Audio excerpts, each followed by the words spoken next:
Pode começar, Paulo. Fica à vontade.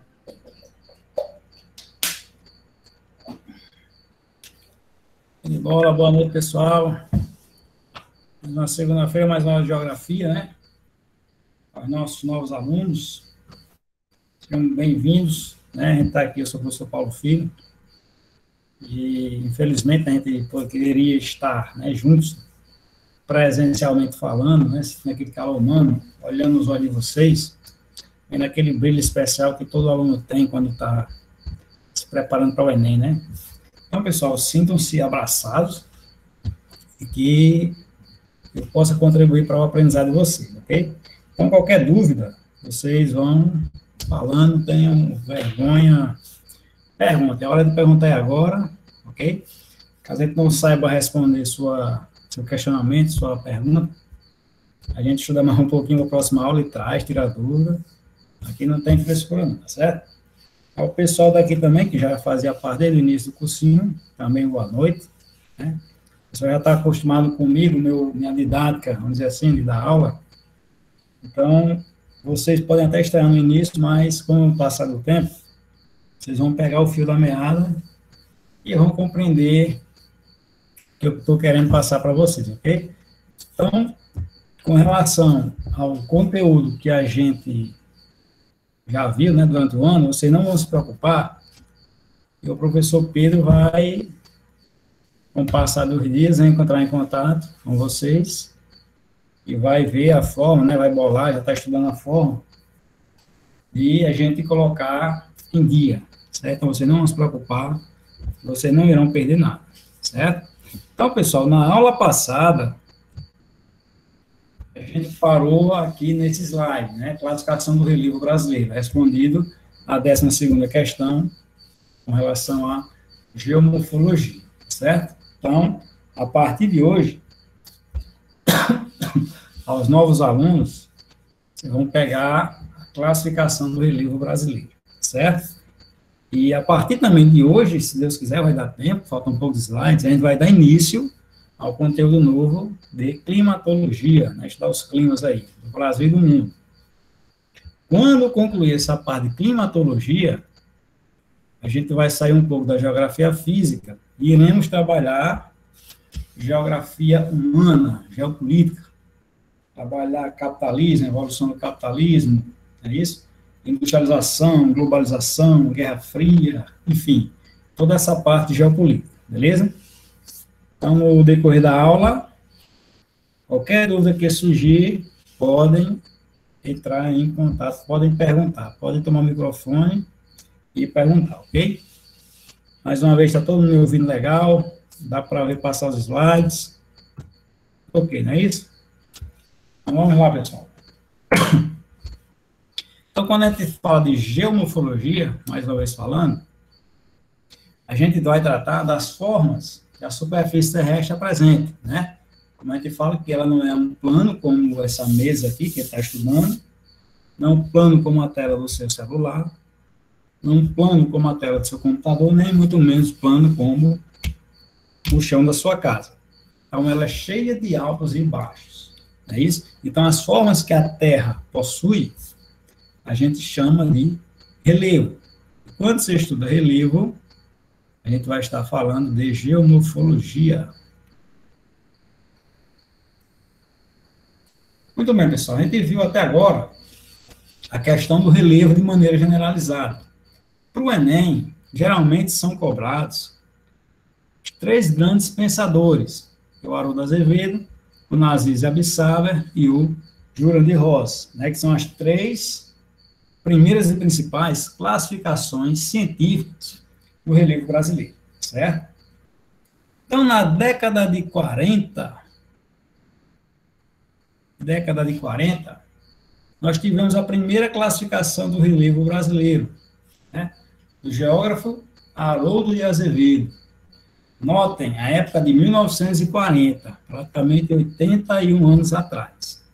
Okay? Então, a tecnologia que Haroldo de Azevedo utilizou naquela época era muito, mas muito mesmo escassa, praticamente nula, né, incomparável à tecnologia utilizada pelos geógrafos de hoje, né, e satélites, enfim, né, GPS, etc. e tal. Então, Haroldo de Azevedo, ele empregou termos geomorfológicos, no caso dele, o relevo brasileiro, em planaltos e planícies. Notem que montanhas e depressões não vão entrar na classificação de Haroldo de Azevedo. Primeiro detalhe, primeiro bizu, primeiro macete para o Enem. Okay? Falou em Haroldo de Azevedo, só vai existir planaltos e planícies. Ele definiu os planaltos e planícies a partir de critérios geológicos, ou seja, se estava inserido num escudo cristalino ou se estava inserido numa bacia sedimentar. Se fosse a estrutura cristalina,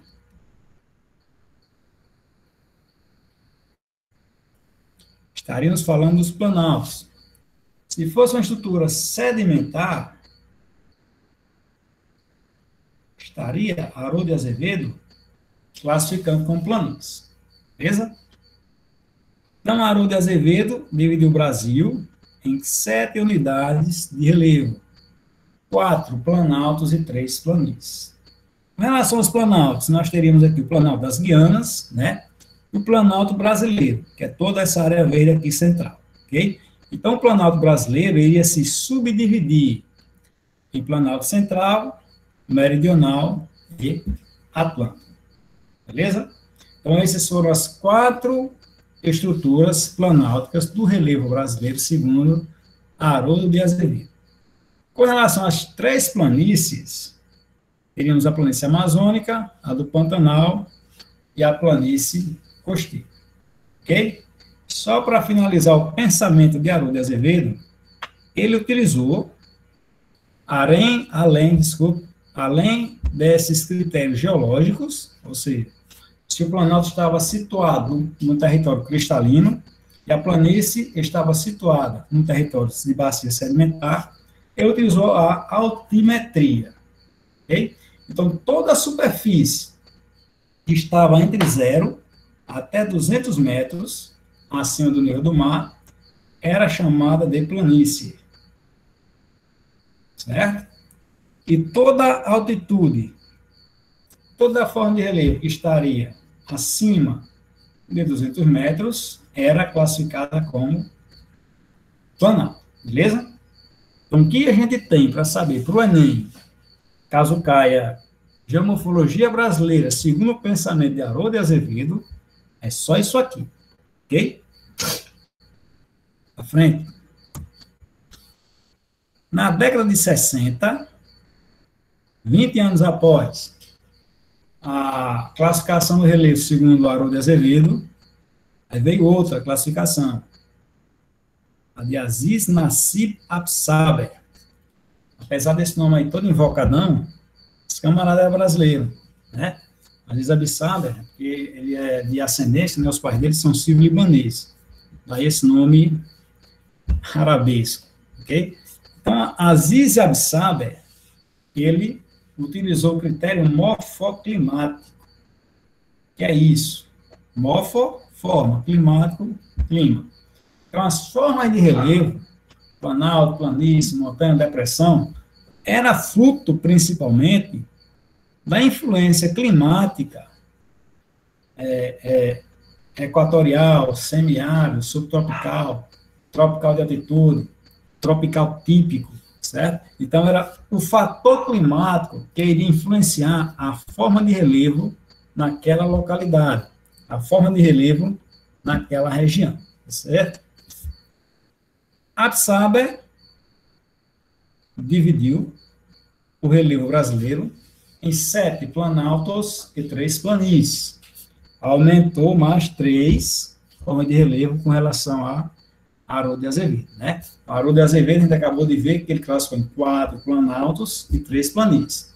7 formas de relevo. Absaber, 10 formas de relevo. 7 planaltos e 3 planícies. A saber, pessoal, esse mapa aqui, a gente está colocando, tanto esse como esse outro, vocês não vão esquentar muito, não. Vocês, quando tiverem um tempo livre, né, que aluno só faz estudar, então, todo o tempo livre que o aluno tem para estudar, certo? É vocês olharem o mapa e verem onde está localizado cada forma de relevo, porque isso aqui não tem como o professor de geografia ensinar. Se eu disser que o Planalto das Guianas está aqui no norte do Brasil, vocês vão balançar a cabeça dizendo que sim. Só que se vocês não chegarem em casa e verem onde está localizado, por exemplo, o Planalto das Guianas, se cair no mapa, desculpe, se cair não é nenhum mapa falando sobre o Planalto das Guianas, se vocês não saberem onde está localizado, vocês vão perder uma questão de graça, ok? Então, é por isso que mapa, eu sempre digo, vocês sabendo ler, se situar, se orientar no mapa, seja ele de relevo, de clima, de vegetação, de geografia, de população, de indústria, enfim, de tudo, vocês vão ter 50% a 60% da questão nas mãos, certo? Então, voltando aqui à classificação de Aziz Abissaba, 27 planaltos. Tem o Planalto das Guianas, né? O Planalto brasileiro, que vai se subdividir em Planalto Central, do Maranhão, Piauí, o Nordestino, Serra do Leste e Sudeste, Planalto Meridional e Planalto Uruguaio Sul-Rio Grandense, certo? As três planícies, planície Terra Baixa da Amazônia, planície do Pantanal e planície Terras Baixas Costeiras. Aqui, ok? À frente. Porto Bizu, isso aqui pega muita gente. Observem, observem. Haroldo Azevedo utilizou altimetria para dizer o que era um planalto e para dizer o que era uma planície, né? Já Aziz Abissaba utilizou os processos de erosão e de sedimentação.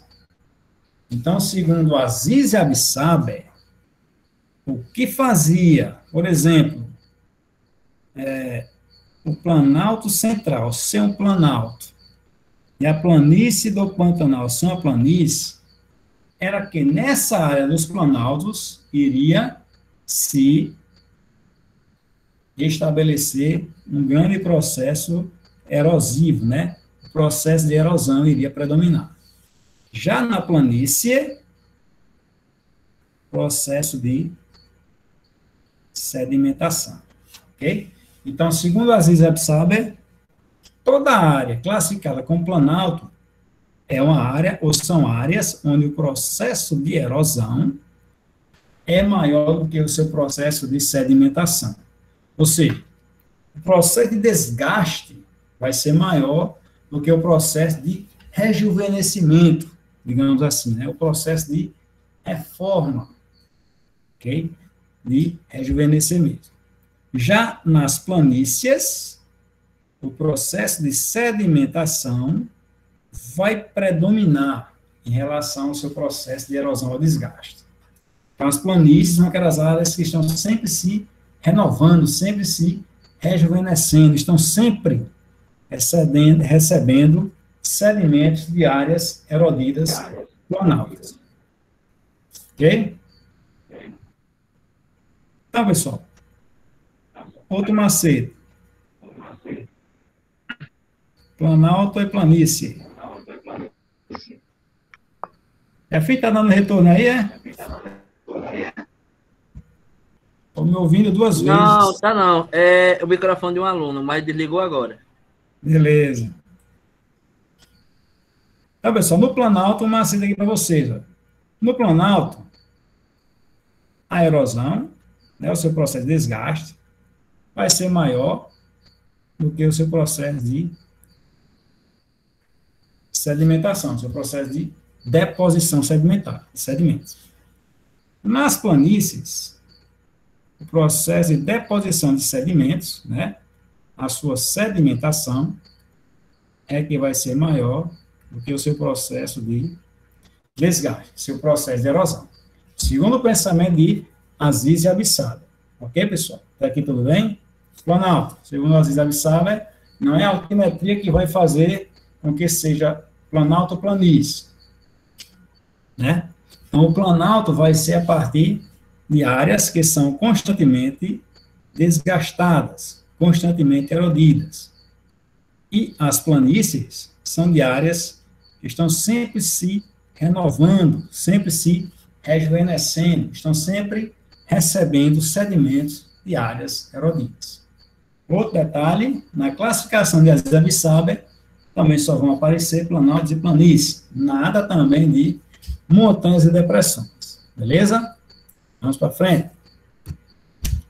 E para finalizar, para dar um nó maior do mundo na sua cabeça, na cabeça de vocês, a classificação atual.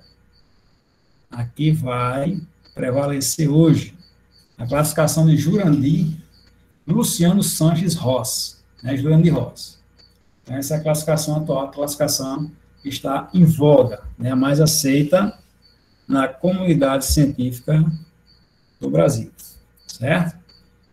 Para começar a falar de Jurandir Ross, entre os anos de 80 a 85, ele participou de um projeto chamado RADAN, né, que era Radar da Amazônia. É um avião, tirando fotos aéreas, ia mapeando áreas até então desconhecidas na região norte do Brasil, principalmente onde estaria localizada a floresta amazônica.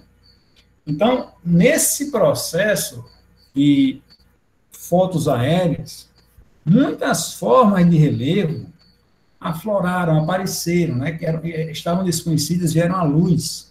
Não apareciam na classificação de Haroldo de Azevedo, nem na de Nassib Abissaber, ok?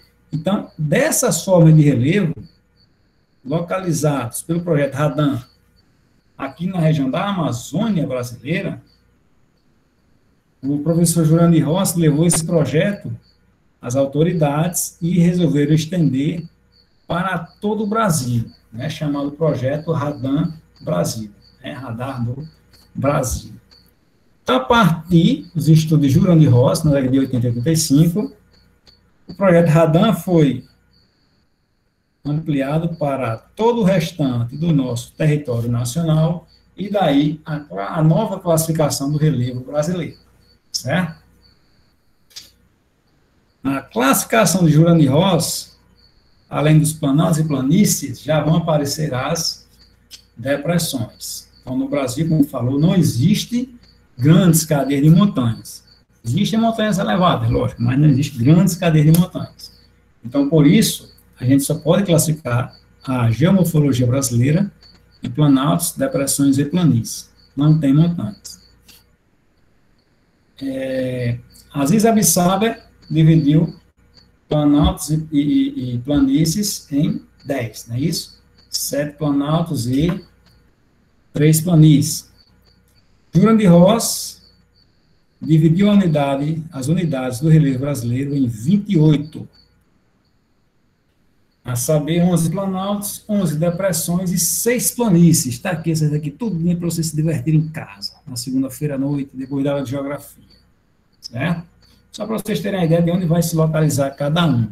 Mas o que eu quero que vocês aprendam é que, segundo Haroldo de Azevedo, que classificou o relevo brasileiro a partir da altimetria, e Nassib Abissaber a partir da quantidade de erosão e sedimentação, é isso? Jurandir Ross levou em consideração aspectos, aqui é o que da questão, morfoestruturais, morfoesculturais e morfoclimáticos. O que da questão de Jurandir Ross vai estar aqui, pessoal. Segundo Jurandir Ross, o que vai definir um planalto, o que vai definir uma depressão, e o que vai definir uma planície é sua origem morfoestrutural, morfoescultural ou morfoclimática. Entenderam?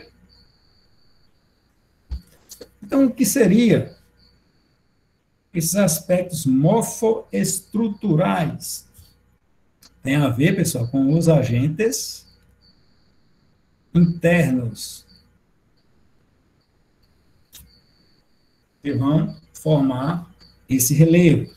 Tem a ver com as estruturas geológicas, onde estão localizadas esse relevo, ok? Então, morfoestrutural vão vão atenar, aliás, para estruturas geológicas. Se esse planalto, se essa depressão, se essa planície tem origem a partir de um dobramento moderno, jamais, né? Que o Brasil não tem dobramentos modernos, mas se vai vir no escudo cristalino, maciço antigo, é isso? Ou se está localizado numa bacia sedimentar. Outro, se esse planalto, se essa depressão e se essa planície vai estar diretamente ligada a balucínios, tectonismo ou vulcanismo, ok? Então, quando vocês pegarem na prova do Enem no morfoestrutural, não esqueçam, planaltos, depressões e planícies, segundo Juran de Ross, tendo origem a partir dos agentes internos, né? Tectonismo, balucínios ou vulcanismo, e em que tipo de estrutura geológica ela está localizada, ou ela está originada, se é na bacia sedimentar ou se é no escudo cristalino, beleza? Vamos para o terceiro aspecto. Morfoclimático, como o Nassif Absal também classificou, é isso? A forma do planalto, da depressão ou da planície que irá sofrer sua formação, terá sua gênese a partir da influência direta do clima onde ela está localizada, certo? Então, segundo Juran de Ross, por exemplo, esse 10 aqui, é o Planalto da Borborema. Se esse Planalto da Borborema é do jeito que ele é, porque ele sofreu transformações a partir do clima que o influenciou, né, através dos tempos, certo? E morfoescultural, a sua forma a partir do esculpimento, né, escultura. A gente vai lembrar aqui dos agentes externos que irão modelar o relevo. Se, por exemplo, voltando aqui, por exemplo, o Planalto da Borborema,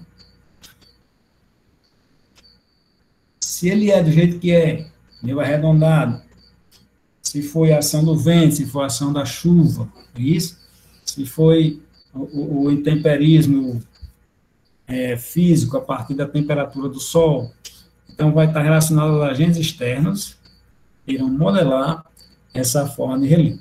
Beleza, pessoal? Então, o que da questão para Juran de Ross é justamente isso.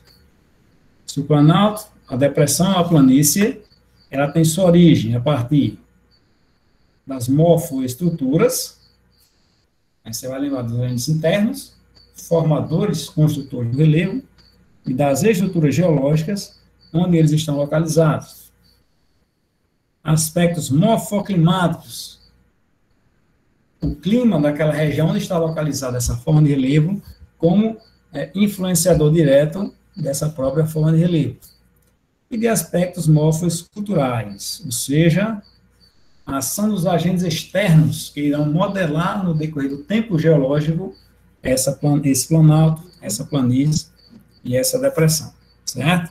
Então, pessoal, aqui nós temos esse mesmo mapa, só que aqui é melhor de vocês estudarem. Vocês vão ver toda essa área alaranjada como sendo os planaltos, né, que vai de 1 a 11, as depressões, toda essa área verde, vocês irem olhando em casa, sabendo mais ou menos onde é que cada uma se localiza, e as planícies, essa parte amarelinha, certo? Só até aqui, tudo ok. Podemos ir para a questão 13. Beleza? Qualquer dúvida aí podem acionar. Questão 13. Processos físicos, químicos e biológicos associados às ações antrópicas, ou seja, ações do homem, alteram significativamente o relevo. Observe a figura a seguir. O que está dizendo aqui, pessoal, enunciado que qualquer tipo, né, de forma de relevo, qualquer tipo de paisagem, vai ser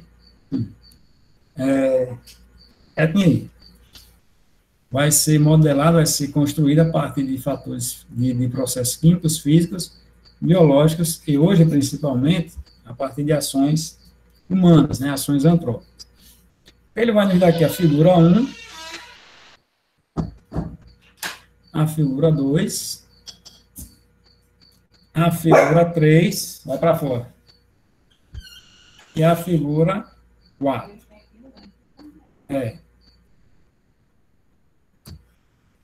Aí, com base nas figuras e nos conhecimentos sobre gênese, né, origem e transformação do relevo, é correto afirmar. Com relação à gênese e origem, o relevo vai ser correto afirmar. A figura 2, aqui é a figurinha 2, mostra que a transformação do relevo e diferenças estruturais das rochas são fenômenos sem correlação entre si. Botei para fora, não é certo, não. Aí é expulsado no... Ai. Trabalha para esse aluno. Expulsou da aula.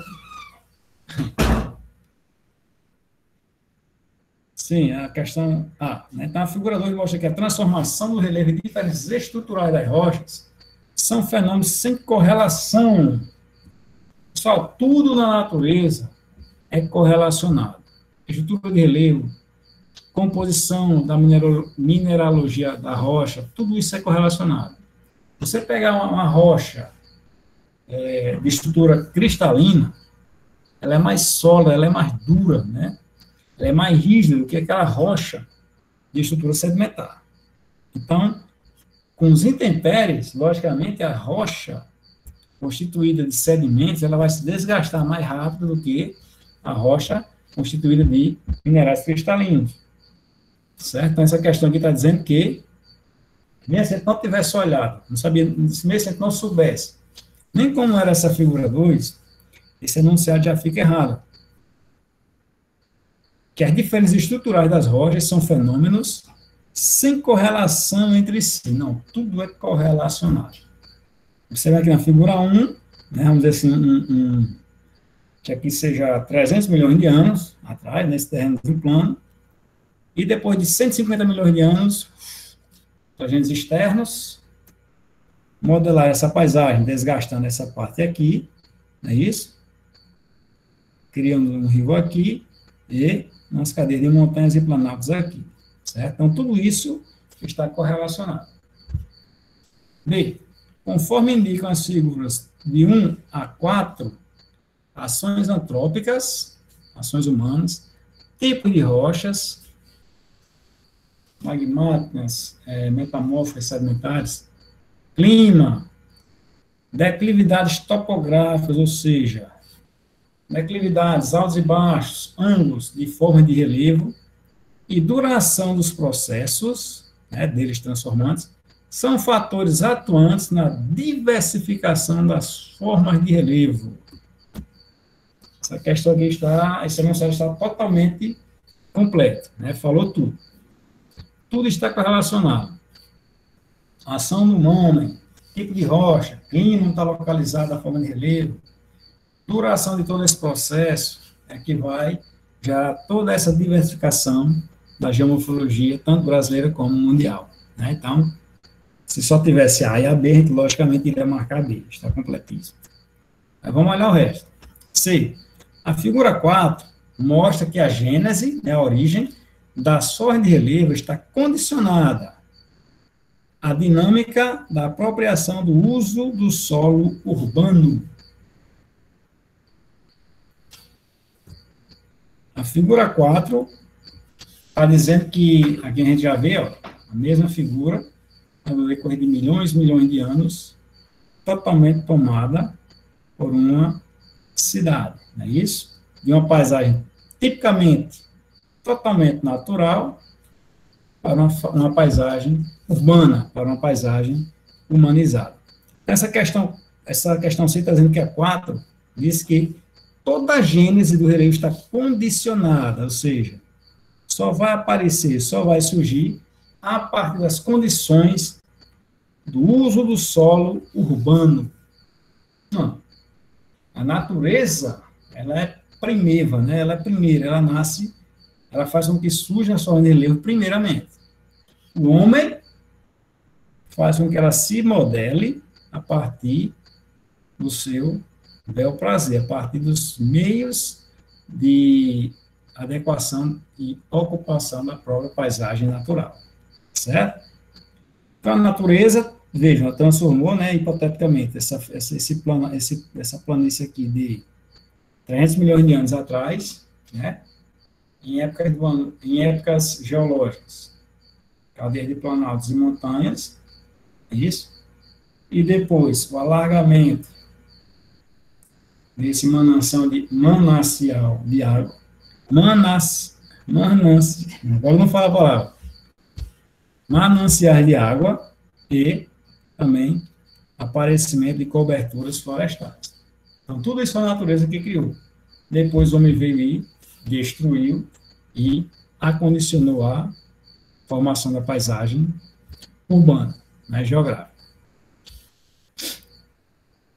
Errado, né? C. D. As figuras de 1 a 4 mostram intemperismo, ou seja, desgaste, erosão e cobertura vegetal são irrelevantes na transformação do relevo, cuja dinâmica revela a existência de processos autônomos, ou seja, na formação, a origem de relevo, logicamente, a natureza ela é autônoma, né? A natureza cria e transforma ao longo do tempo geológico, isso a gente sabe. Agora, aqui diz que das figuras 1 a 4, intemperismo, erosão e cobertura vegetal são irrelevantes na transformação do relevo. Está totalmente errado. Relevo, hidrografia, tipo de clima, né, que vai condicionar se vai ser muito chuvoso, se vai ser quente, se vai ser seco, né, se vai ser frio, se vai ser incidido diretamente no solo, com muita ou com pouca formação vegetal, tudo isso vai influenciar no processo de erosão, no processo de intemperismo, no processo de transformação do relevo. Logicamente que uma área, vamos dizer assim, nua, né, sem cobertura vegetal, a chuva, principalmente, e o sol, principalmente, vão incidir diretamente sobre essa área, não é isso? Desgastando rapidamente.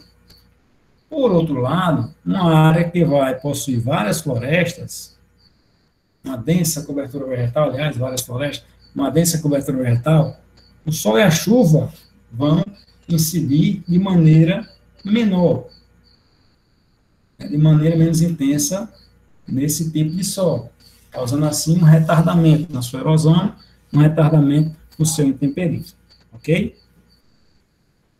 E aí, como mostra a figura 1, os processos de gênese, né, origem e transformação do relevo são intensos nas médias e altas vertentes, no caso dos rios, e nulos nas áreas de deposição. Pessoal, pegou qualquer questão de Enem que fale em área de deposição, é isso? É uma área que vai receber toda a parte de resíduos que são erodidos. Então, áreas de deposição são áreas mais jovens do que as demais. Então, a questão aqui está falando o seguinte, que na alta vertente do rio e no curso médio, os processos agora esqueci a questão, os processos de gênese e transformação são maiores. E aqui na área de deposição é menor. É totalmente o inverso. Toda a parte, por exemplo, se esse rio corre nesse sentido aqui, é isso? Então, a área que vai sendo desgastada vai ser essa aqui todinha. E aqui no seu leito, no seu curso inferior, onde vai ser depositado tudo aquilo que foi desgastado no decorrer do transcurso desse rio. Então, toda a área onde há depósito do rio vai ser uma área jovem, vai ser a área mais jovem do relevo. Então, toda a área onde há deposição, com relação aqui à figura, com relação aqui ao rio que ele está falando, são áreas mais jovens. E toda vez que estiver falando em hidrografia, por exemplo, os rios, nós teremos o curso superior, o curso médio e o curso inferior.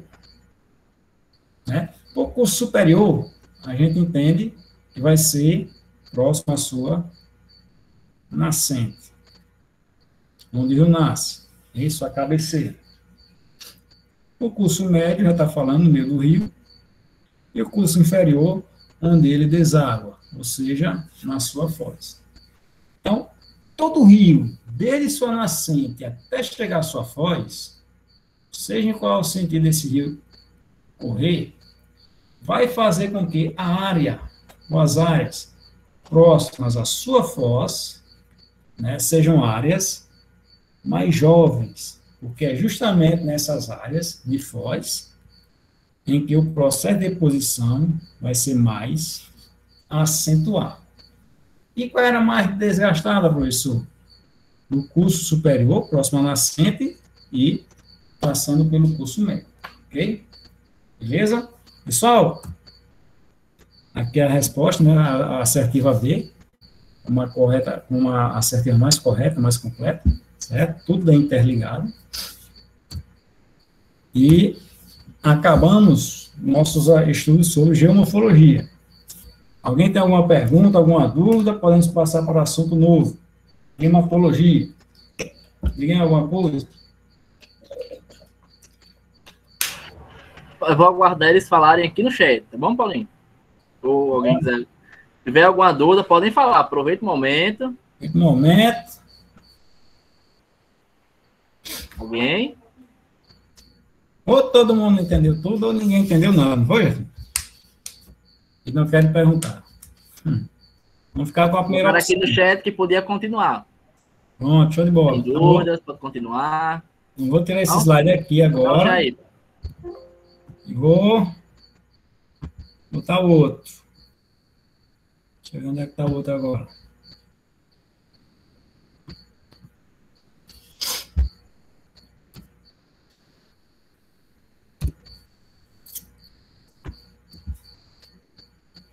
Sala de aula aqui. Show de bola.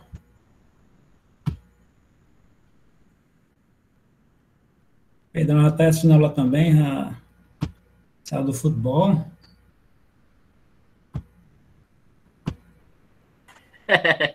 Não é não? Não sei quantas gols ele fez, viu, Jefinho? Dá para ver aí? Deu para ver? Compartilhado? Deu sim, Paulo. Chegou agora. Climatologia. Sim, tá passando. Pronto, show de bola. Então, pessoal, eu falei, né? Conteúdo novo, climatologia. Então, assim que a gente concluir esse conteúdo, a gente vai parar um pouco com geografia física e vamos de geografia humana, né? De geopolítica. Sai da capitalismo, industrialização, Guerra Fria, globalização, essas coisas aí. Beleza? Então, para vocês que estão chegando agora, eu sempre falo o seguinte, que a prova de geografia é uma prova de ciências sociais, suas tecnologias. Você não vai, dificilmente, você vai pegar uma questão pura, né, seca, limpa, sobre clima, por exemplo. Não. Pode até cair, às vezes cai, mas geralmente eles colocam um texto, faz um rodeio maior do mundo, para falar um exemplo sobre o clima de Apodi, ou de Riacho da Cruz. Né? O que acontece? Para ele fazer a pergunta, para você entender o que ele está perguntando sobre o clima de Apodi ou de Riacho da Cruz, ele faz um rodeio tão grande que você vai ter que saber sobre geologia, sobre sociedade, sobre problemas ambientais e seus impactos, sobre urbanização, enfim, sobre aquecimento global. Ele contextualiza tudo, certo? Então, na geografia de hoje, como é cobrado no Enem, em concursos públicos, o aluno ele tem que estar antenado para saber de tudo um pouco, ou de tudo um muito, né? Porque não vai cair uma questão limpa e seca de clima. Às vezes cai, mas dificilmente vai cair, certo? Então, toda vez que vocês estudarem um conteúdo, vocês dizem, esse assunto é muito besta, assunto choco, não entendo nada mesmo, eu vou deixar para lá. Não façam isso, não, não é só em geografia, não, é qualquer disciplina. Porque quando você menos esperar, aquele detalhezinho que vai faltar para você responder a questão, está justamente naquele assunto que você descansou, né, que você descartou e deixou para lá, certo? Então, tudo é interligado. Por exemplo, para você responder uma questão de, como eu estava vendo agora, de geomorfologia, você tem que saber sobre impactos ambientais urbanos, você tem que saber sobre climatologia um pouco, você tem que saber de geologia e também da própria geomorfologia, certo? Então, em toda a área, eu falo por geografia, é assim. E tudo que você tem que saber um pouco. Tudo está interligado e contextualizado. Beleza? Então, vamos lá, pessoal. Iniciando aqui, conteúdo novo, climatologia. Climatologia, o nome já está dizendo, é isso? É a ciência que estuda o clima. E esse nome clima, parece que é assim, com K. No grego, klein, quer dizer inclinação. Então, todo clima vem dessa inclinação de cerca de 23 graus do eixo da Terra, certo? Então, Kleinen é a inclinação que vai fazer com que apareçam os subtipos climáticos ao redor do globo terrestre. Então, toda essa inclinação de 23 graus faz com que o Sol incida, bata na superfície do planeta de maneira diferenciada, fazendo com que algumas áreas, ao longo do ano, recebam maior quantidade de calor do que outras áreas. Ou seja, vai aquecer o planeta de maneira desigual, né? De maneira não uniforme. Ok? Como vocês podem observar aqui, região equatorial, é isso?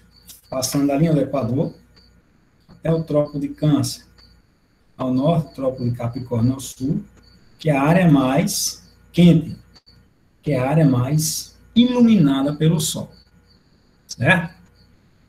Subindo mais, entre 30, 45 graus, 40 graus, de latitude tanto norte, como latitude tanto ao sul, nós temos aqui as áreas temperadas. São as áreas em que vai ser mais perceptível essa inclinação dos raios solares. Então, todos os países localizados nessas áreas vão já ter mais ou menos, vão ter as 4 estações do ano bem definidas.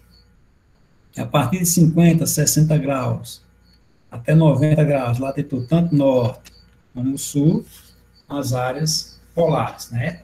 É onde o Sol vai bater menos, vai ser menos intenso, certo? Então, são as áreas mais frias do planeta Terra. Ok, pessoal? Então, em média, o nosso planeta Terra tem temperatura de 13 graus Celsius. Como seria bom se fosse aqui na nossa região, mas não é. É quase 40 todo dia, entre 1 às 3 da tarde, mas não é. Então, pessoal, toda essa inclinação do eixo da Terra faz com que criem as zonas térmicas ou zonas climáticas da Terra. Isso? Então, nós temos aqui a zona tropical, toda essa área vermelha, como a gente explicou, passando da linha do Equador, até 23 graus e 27 minutos ao norte, é o Trópico de Câncer, e 23 graus e 27 minutos, o Trópico de Capricórnio ao sul. A área mais quente do planeta Terra. Subindo de 23 graus até mais ou menos 60 graus, 55 graus, latitude norte, e descendo também do Trópico de Capricórnio, 30 graus até 60 graus, 55 graus também. Latitude sul, nós temos as zonas temperadas da Terra, zona temperada do norte Professor, o Fabinho tá perguntando se a Terra é plana ou não. Rapaz, tem gente que acredita que é. Mas não é não. Não é nem redonda, né? Ela não é um círculo. Ela tem a forma de um geóide. Interessante demais, viu? Pois é. Ela não é, porque aqui está muito alongada, né? Ela não é um círculo perfeito, uma esferinha Sei. perfeita assim, não. Ela é porque não tem uma figura que é bem corretinha. Ela fica entre um Entendi. círculo perfeito e um ovo. Ela é mais achatada nos polos e mais alargada na superfície equatorial, né?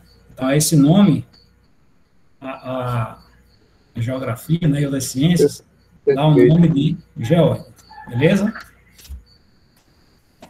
Ainda tem gente que acredita que a Terra é plana, viu? Como, por exemplo, as formigas. As formigas, elas pensam que a Terra é plana. E diz que quando as formigas estavam teimando, discutindo entre si, né, as formigas ateias, aí Deus disse que façam-se as formigas, aí elas começaram a discutir, que não existia Deus, não existia nada, que a Terra era plana. Aí Deus só disse, façam-se os tamanduás. Aí acabou a farra das formigas.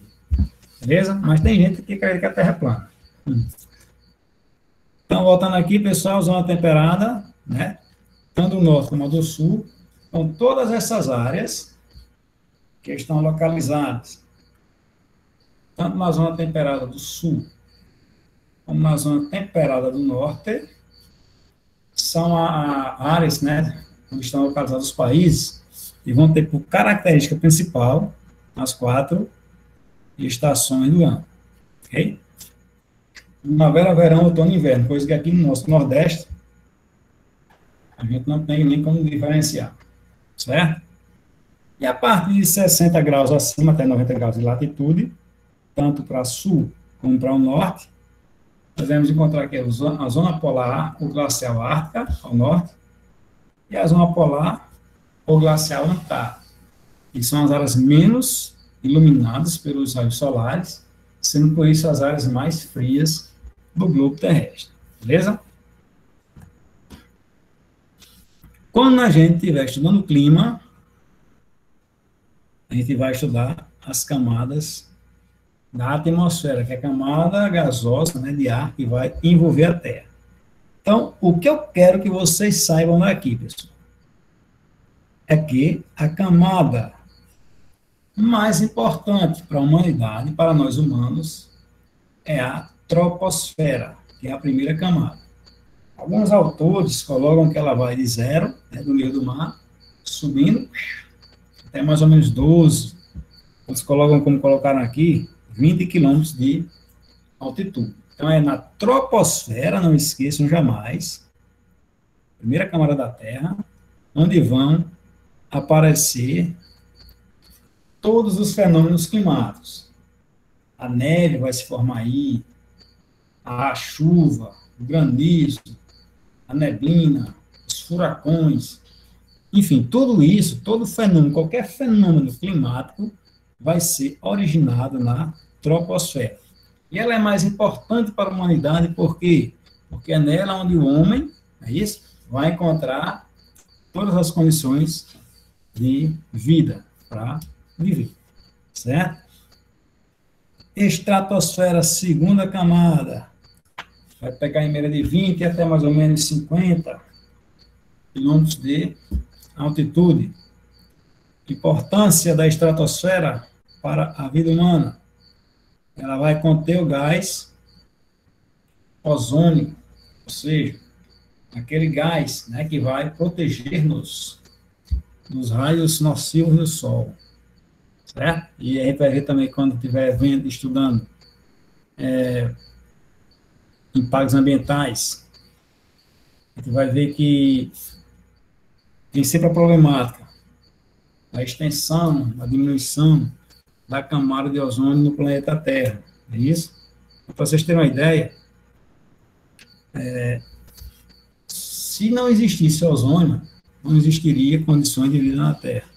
Então, os locais onde esse buraco existe,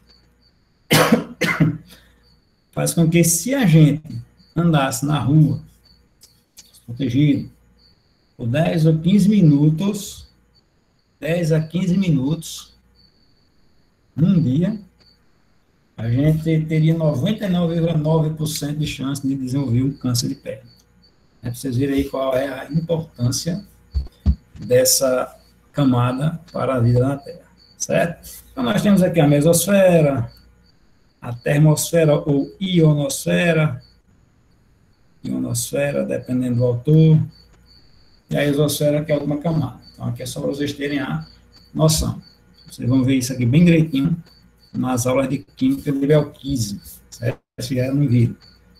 Então, para nós, para a geografia, para a climatologia, o que eu quero que vocês saibam é da importância da troposfera e da estratosfera. Beleza? Tempo e clima são a mesma coisa? Muita gente confunde tempo e clima. Isso? Então, qual é a diferença entre tempo e clima? Então, o clima é algo mais duradouro, é algo que vai persistir mais. Então, são as condições duradouras da atmosfera terrestre em um determinado espaço do globo. É o objeto de estudo da climatologia. Quando você está vendo o jornal, televisão, passa aquela garota ou garoto do tempo, né, falando sobre o tempo do Brasil em determinadas áreas, ele está falando das condições diárias, né, das condições momentâneas, o tempo atmosférico em um determinado local, em um determinado país, em uma determinada região. Então, quem estuda o tempo é a meteorologia. Okay? Então, clima, objeto de estudo da climatologia, são as condições duradouras, todas as condições atmosféricas duradouras, em um determinado local, em uma determinada região. Já o tempo é a condição momentânea, condição diária, atmosférica em uma determinada área, em uma determinada região. Que vai ser objeto de estudo da meteorologia. Aportuguesando o termo aqui como Bento e o professor Lescaro, o tempo, você sempre vai conjugar ele, o verbo ser e estar, né? No caso aqui, o estar. E o clima,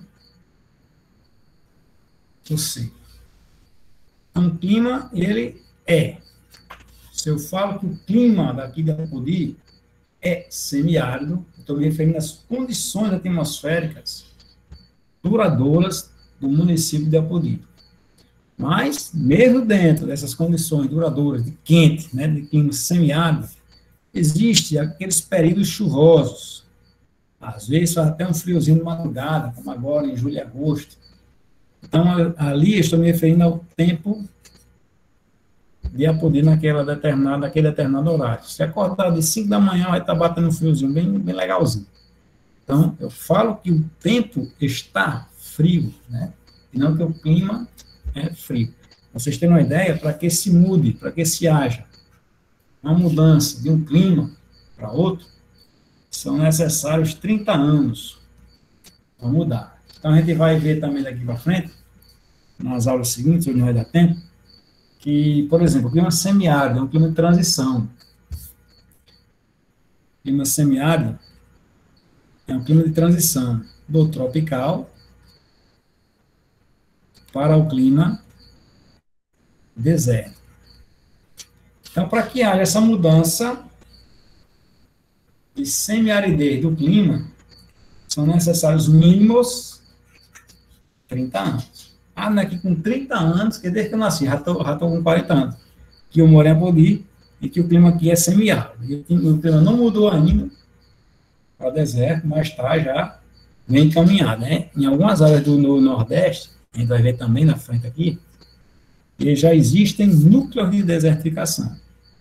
Não desertos em si, mas o primeiro estágio de que o clima semiárido já ultrapassou a sua tropicalidade e está entrando na sua deserticidade, tá certo?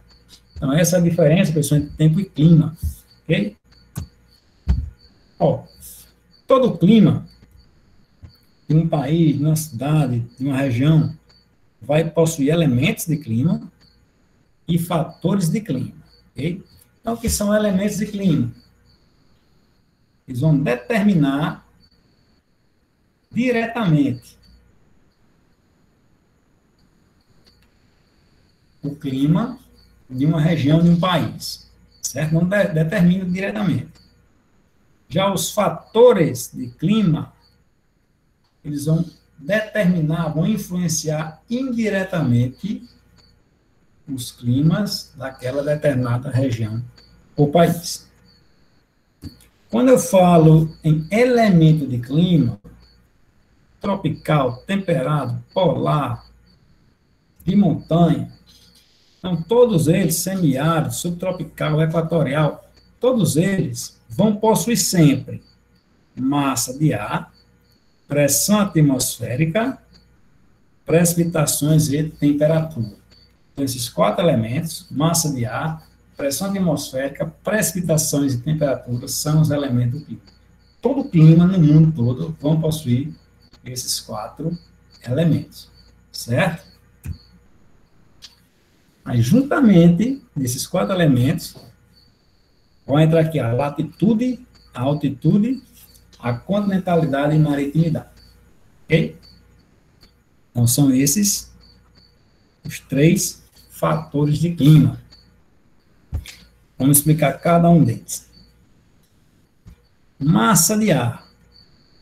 Massa de ar vão ser os principais elementos influenciadores do clima de qualquer área do globo. Por exemplo, no Brasil, vai ver também daqui a pouco, eu estou só antecipando, cerca de 90% de toda a climatologia brasileira vai estar associada diretamente na dinâmica das massas de ar do nosso país.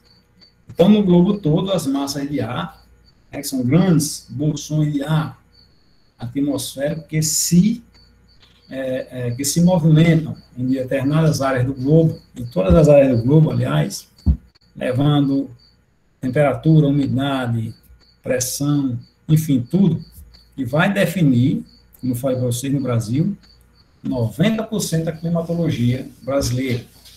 Praticamente toda a climatologia mundial vai estar diretamente ligada ao tipo de massa de ar influenciadora daquela região, certo?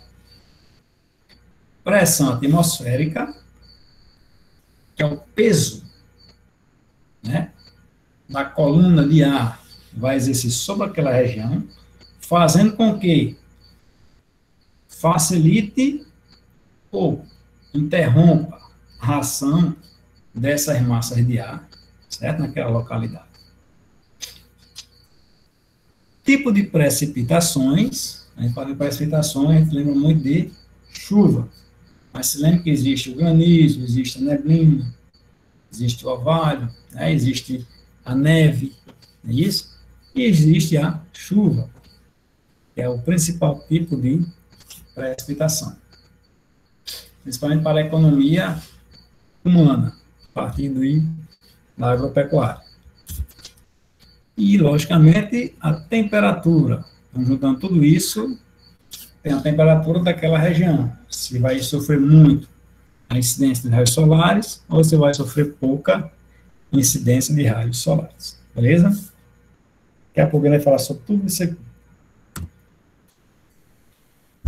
Já todos aqueles 4 fatores de clima vão estar relacionados e sofrendo influência indiretamente da latitude, altitude, proximidade ou distanciamento do litoral, no caso, continentalidade e maritimidade. Só nunca confundo latitude, em relação à linha do Equador, do altitude, está relacionada a relevo. Latitude, linha do Equador, né, cartografia. Altitude, montanhas, depressões, planícies e planaltos. Continentalidade, já está falando, áreas no interior dos continentes, e maritimidade, litoral. Como é que a gente que mora aqui, por exemplo, no sertão nordestino, longe, isso do litoral, vai ter uma diferença, vai ter um fator de clima, né? Que vai condizer uma diferença por exemplo, o clima semiárido, sertão. A gente que mora aqui no sertão, como Apodi, né, Riacho da Cruz, cidade de vocês, e quem mora em Tibau, no litoral, quem mora em Areia Branca, quem mora em Natal, litoral. Paulo, Oi. só por causa do horário, daqui a pouco a gente finaliza, tá bom? Pronto, você vai dizendo aí, que tiver perto. Tá. 10 minutinhos só, tá bom? Pronto, show de bola. Então, pessoal, pronto, voltando aqui ao exemplo, ao exemplo, né, no clima semiárido. A gente que mora aqui no interior, o pessoal que mora no litoral. Como é que a temperatura, como é que as massas de ar vão influenciar? É isso? O próprio clima semiárido, que há algumas variantes dentro dele mesmo, das cidades e regiões interioranas e das cidades e regiões litorâneas. Isso também vai influenciar também na própria ramificação e detalhamento de um tipo ou subtipo climático, certo? Por exemplo,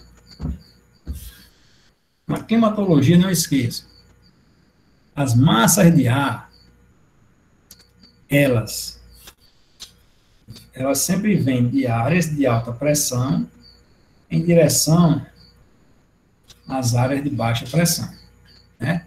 Então, alta pressão com relação à temperatura, não vamos misturar, certo?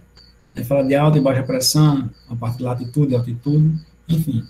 Mas com relação à massa de ar em si, se ela for fria, né? Uma massa de ar for fria, logicamente a temperatura dela vai ser baixa. Então, as moléculas de ar vão estar mais próximas umas das outras. Se vão estar mais próximas, mais compactadas, essa massa de ar vai ser mais pesada. Se ela é mais pesada, ela vai exercer uma alta pressão atmosférica, certo? Temperatura baixa, moléculas de ar próximas umas das outras, vai ficar mais pesada. Se o ar é mais pesado, vai exercer alta pressão atmosférica. Então, toda massa de ar fria, toda massa de ar que possui, aliás, alta pressão atmosférica, ela, incontinente, invariavelmente, ela vai se deslocar em direção às áreas de baixa pressão atmosférica. Alta temperatura, massa de ar quente. Se a massa de ar é quente, suas moléculas ficam mais espaçadas, mais separadas umas das outras. Se elas ficam mais separadas e espaçadas umas das outras, essa massa de ar é leve. Se ela é leve, ela vai possuir baixa pressão. Então, vai exercer naquela região onde as temperaturas são quentes, a massa de ar vai ser leve e vai exercer uma baixa pressão. Ok? Com relação à latitude. Latitude, em relação à linha do Equador. A gente viu no início da aula de climatologia que há a inclinação do eixo da Terra, não é isso? Como se a Terra fosse assim, inclinada, e vai fazer com que os raios do Sol incidam de maneira diferenciada ao longo da superfície terrestre, aquecendo desigualmente o nosso planeta. Então, com relação à latitude, temperatura, quanto mais próximo ao Equador, mais quente vai ser o clima daquela área, daquela região. É isso? Vai ser mais quente. Se o clima é quente, vão ser áreas de baixa pressão atmosférica. Né? Isso é quente, moléculas espaçadas, o ar vai ficar leve e vai exercer baixas pressões atmosféricas. Na medida que a gente se distancia do Equador, sentido norte, o sentido sul, vai aumentar o grau de inclinação, de inclinamento do eixo terrestre. O Sol vai incidir com menor intensidade. É isso? Se o Sol ilumina, aquece menos, as temperaturas serão menores. Se as temperaturas serão menores, o ar vai ser denso, o ar vai ser frio, as moléculas estarão mais próximas umas das outras. Se as moléculas estão próximas umas das outras, a massa de ar que vai se formar aí será bastante pesada. Se é pesada, vai ser área de alta pressão atmosférica, ok? Tanto norte como sul. Pela latitude. Isso aqui é só aquilo que eu acabei de falar agora aqui, pessoal. A proximidade e do distanciamento do Equador. Beleza? É só para vocês olharem em casa e fixarem mais essa minha explicação aí, certo? Beleza. Paulo, quer deixar para fazer uma introduçãozinha para a próxima aula? Pronto, pode ser. Olha, está aqui para ver o povo.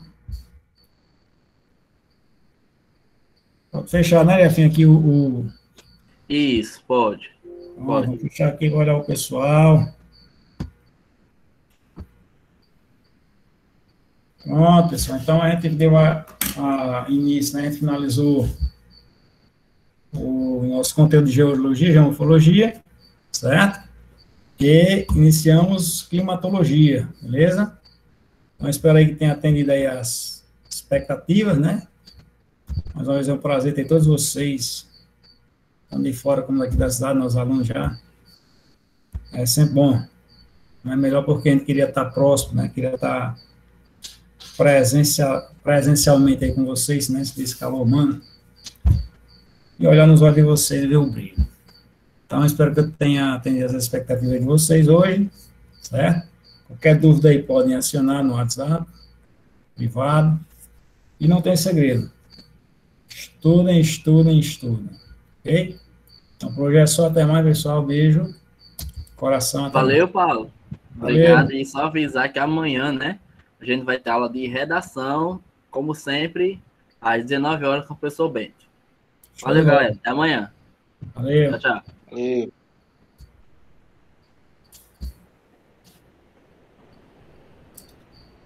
Valeu, até. Tchau, até. Valeu, Val. Tava bom. Saís toda. Tchau. Tchau. Tchau. Tchau, valeu. Valeu, gente. Bom retorno aí para as casas.